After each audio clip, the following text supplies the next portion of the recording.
एक खूबसूरत चेहरे के पीछे एक बहुत बड़ी जासूस भी छुपी हो सकती है। ये चीज़ हमें ज्योति मल्होत्रा की शक्ल को देख के पता लगती है। ये देखिए कितना खूबसूरत चेहरा है, मगर इसके पीछे की घिनौनी हरकत हमारे देश की गद्दारी करने की है। हेलो, नमस्कार सभी को, कैसे हैं आप लोग सब। मैं एक और ब्लॉग लेके आ गई हूँ। तो आजकल इंटरनेट पे सबको एक नाम सुनाई दे रहा होगा, ज्योति मल्होत्रा। तो कौन है ज्योति मल्होत्रा, क्या है उसका पाकिस्तान से संपर्क, क्या है उनका संबंध और किस तरीके से उन्होंने अपने देश के साथ गद्दारी की है और किस तरीके से वो आजकल सुर्खियों में छाई हुई हैं। पुलिस ने उनको अरेस्ट किया है और किस तरीके से वो लोग हमारे हिंदुस्तान को धोखा दे रही थी। जैसा कि आप सब जानते हैं, सब लोगों को ये बातें पता हैं कि आज जो भी पहलगाम में 22 अप्रैल को हुआ है, उसके बाद से हमारी खुफिया एजेंसियां बहुत टाइट हो गई हैं और बहुत ज़्यादा सक्रिय हो गई हैं और उनका रोल इतना बड़ा हो गया है कि वो हर चीज़ पे पैनी नज़र रखते हैं ताकि भविष्य में ऐसा कुछ भी ना हो। तो चलिए बात करते हैं ज्योति मल्होत्रा के बारे में, जो कि आजकल सुर्खियों में छाई हुई हैं। दो दिन से उनके बारे में इंटरनेट पे इतना सब कुछ आ रहा है कि आप सोच भी नहीं सकते।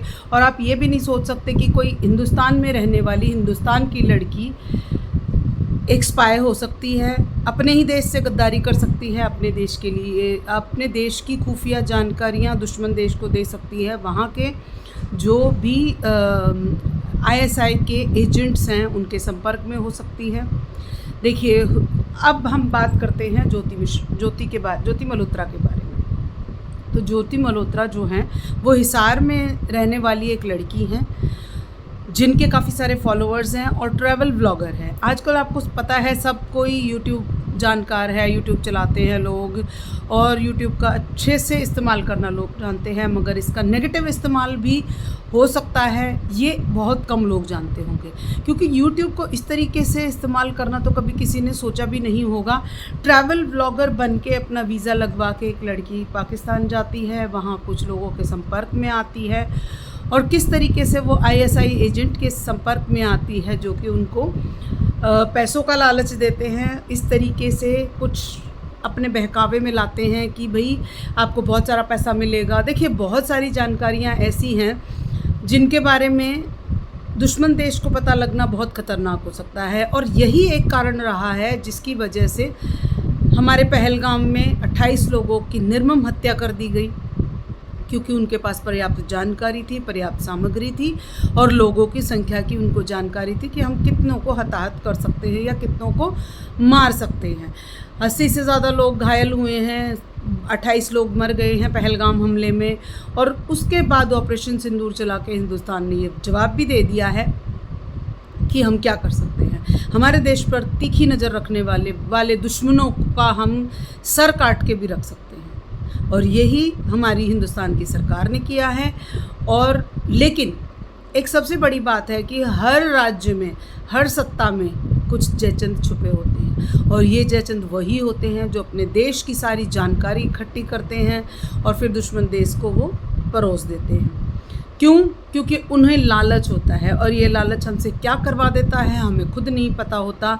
आज की पीढ़ी की सबसे बड़ी विडंबना ये है कि उनके हाथ में कैमरा है, कैमरा उठाते हैं, इधर उधर घुमाते हैं, लोगों को एक तरीके से बेवकूफ़ बनाते हैं। कुछ लोग हैं, जो मैक्सिमम लोग हैं जो पैसा कमाते हैं, एंटरटेनमेंट के लिए करते हैं, और कुछ लोग अपने टैलेंट के लिए करते हैं क्योंकि उनके टैलेंट को कोई प्लेटफॉर्म नहीं मिलता। लेकिन कुछ जयचंद ऐसे होते हैं जो देश से गद्दारी करते हैं, हमारे देश की सारी खुफिया जानकारी इकट्ठी करके वो दुश्मन देश तक पहुंचाते हैं। जबकि हमारे देश में इतना सेंसिटिव मैटर है हिंदू मुस्लिम का, और हमारे जो कश्मीर का कुछ हिस्सा है जिसको LOC पार बोला जाता है, जिसको पाकिस्तान ऑक्यूपाइड कश्मीर बोला जाता है, जिसकी हिंदुस्तान की सीमा में पाकिस्तान ने घुस के और 1947 से ही उस पर कब्जा कर रखा है, जिसको सेव करना हमारा धर्म भी बनता है और सरकार का कर्तव्य भी बनता है। और हम उसी चीज़ के लिए बहुत ज़्यादा कर्तव्यरत हैं। हमारी सेना है, चाहे सरकार है, चाहे आम जनता है, हर कोई हर तरीके से उसमें सहायक बनने के लिए तैयार रहती है। लेकिन कुछ लोगों की कहानी इतनी ख़राब होती है और नीयत इतनी ख़राब होती है कि वो अपने देश को प्रायोरिटी पे नहीं रख सकते। इसी लड़की को अगर डिपोर्ट कर दिया जाए पाकिस्तान में तो शायद ये 10 दिन भी नहीं रह पाएगी। हालांकि वो कुछ दिन वहाँ रह के आई है, वहाँ लोगों के संपर्क में इस तरीके से आई कि उसको लालच बढ़ गया। अपने लालच को पूरा करने के लिए उसने हमारे देश की खुफिया जानकारी इकट्ठी की, दुश्मन देश को दी और इतना बड़ा हमला हो गया। ये बात तो पहले ही से ही सरकार भी और सब कोई कह रहे हैं कि इतना बड़ा हमला ऐसे ही नहीं हो सकता, जबकि सुरक्षा एजेंसियां पहले के मुकाबले काफ़ी अगर आप देखें तो सक्रिय हैं और हर किसी छोटी बड़ी घटना को जनता के सामने सरकार नहीं ला सकती, कुछ खुफिया एजेंसी नहीं ला सकती, सरकार नहीं बता सकती कि हमारे देश में क्या चल रहा है, हम सुरक्षा के लिए क्या कर रहे हैं या सुरक्षा एजेंसियां हमारे लिए क्या कर रही हैं। ये सब बातें बताने की इस तरीके से नहीं होती, मगर इस लड़की ने इतना बड़ा क्राइम किया है अगर देखा जाए तो वो माफ़ी के काबिल नहीं है और सरकार को माफ़ भी नहीं करना चाहिए।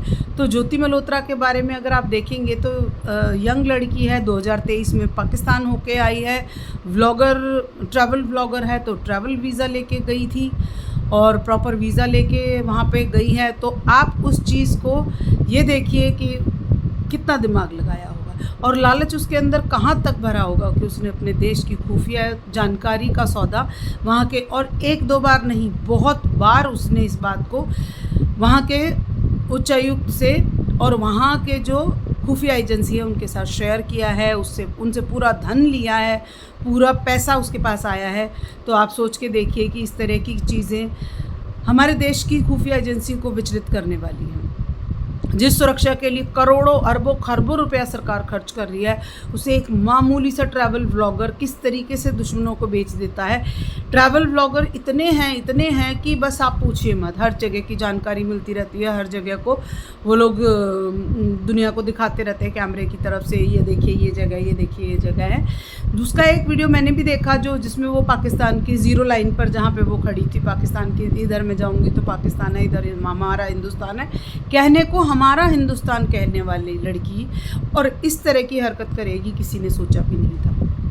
अपने देश की सुरक्षा पर इतना खर्च आता है, सुरक्षा एजेंसियां इतना उस पर ध्यान रखती हैं, इतने बड़े बड़े उच्चायुक्त नियुक्त किए जाते हैं ताकि हमारे देश की सुरक्षा बनी रहे और किसी भी तरफ से क्योंकि हम अगर देखा जाए तो चारों तरफ दुश्मनों से ही घिरे हुए हैं। हमारा देश कहने को सार्क है, सार्क देशों में आता है जो 7 देश हैं, लेकिन हमारे देश की सुरक्षा बिल्कुल ज़ीरो है और इतनी विकट परिस्थितियों के बाद भी हमारी सरकार हमारे देश को बचाने में हमारी सुरक्षा के लिए तत्पर रहती है, सुरक्षा एजेंसियों को हमेशा तत्पर रखती है।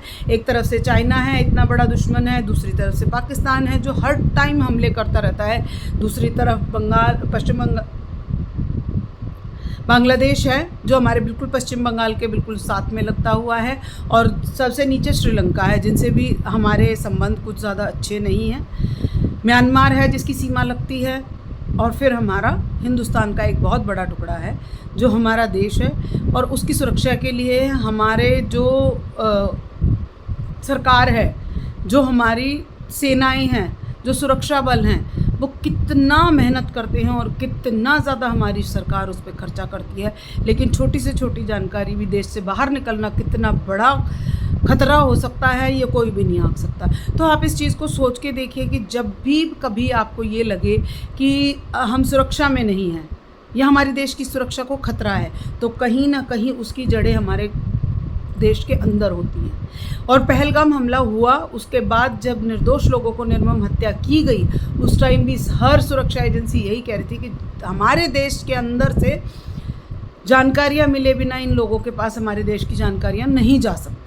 और आखिर में निकला भी यही। बहुत लोग कुछ लोग राजस्थान से, कुछ लोग हरियाणा से, कुछ लोग पंजाब से, और कश्मीर के लोग तो अपने आप को कहते ही यही हैं कि हम तो पाकिस्तान से ही हैं। तो ये अगर देखा जाए तो इतनी विकट परिस्थितियों में अपने देश के साथ जो लोग गद्दारी करते हैं उनका तो क्या ही दीन ईमान होगा और क्या उन लोगों से उम्मीद की जा सकती है। मगर फिर भी बहुत ही शर्मनाक हरकत की है लड़की ने, जो अपनी इतनी सारी जानकारियाँ, देखिए 1.5 साल से वो पाकिस्तान को इतनी जानकारियाँ देती जा रही है और कितनी सुरक्षा में घात लगाई है। तो हाँ, अगर हम इस चीज़ को देखें तो यंग यूथ जितना सोशल मीडिया को यूज़ कर रहा है तो उसका उतना ही मिसयूज़ भी हो रहा है। कई बार अनजाने में हो जाता है, मगर इसने तो जानबूझ के पैसों के लालच में इतना अच्छा खासा अमाउंट लेने के बाद इतनी जानकारियाँ वहाँ तक निकाल, क्योंकि ट्रैवल ब्लॉगर को कहीं मना नहीं होता ना जाना। कुछ स्पेशल जगह होती हैं वहाँ पे सिर्फ ट्रैवल ब्लॉगर ही जा सकते हैं। क्योंकि वो लोग व्लॉगिंग करते हैं, उस जगह की जानकारी देते हैं, उससे ट्रैवल बढ़ता है, बहुत सारी चीज़ों में फ़र्क पड़ता है। लेकिन इसका मतलब ये बिल्कुल भी नहीं है कि अपने देश की जानकारी साझा की जाए। तो हर देशवासी से इस वक्त यही उम्मीद की जाए कि वो अपने देश के प्रति ईमानदार रहें और इस देश के तिरंगे की शान को ऊंचा करने की कोशिश करें। अपनी तरफ से ऐसी कोई कोशिश ना करें जिसकी वजह से इतनी गंदी हरकतें हों, इतनी गलत हरकतें हों। आप सोचिए, जिन्होंने अपने घर के कमाने वाले खोए हैं, उनके लिए कितनी बड़ी बात है, और जिसने इतनी बड़ी जानकारी देश के बाहर पहुंचा दी, उसके लिए कितनी गलत बात है। मगर उसको गलत नहीं लगेगा। खैर, अब तो अरेस्ट हो गई है, उसकी सारी जानकारी निकलेगी। परिवार वगैरह, माता पिता कह रहे हैं कि हमें पता ही नहीं था। आप देखिए, लड़की घर से बाहर निकलती है, सारी चीज़ें करती है, व्लॉगिंग करती है, क्या माँ बाप उस पर नज़र नहीं रखते? लेकिन अभी फ़िलहाल तो वो मना कर रहे हैं कि हमें नहीं पता है। आस पड़ोस वालों से, आस पड़ोस वाले तो यही कह रहे हैं कि हमें तो अभी तक ये नहीं पता कि ये ब्लॉगिंग करती है। तो आप सबसे यही उम्मीद करती हूँ कि अपने देश की शांति और सुरक्षा को बनाए रखें और हर वक्त तत्पर रहें। जय हिंद।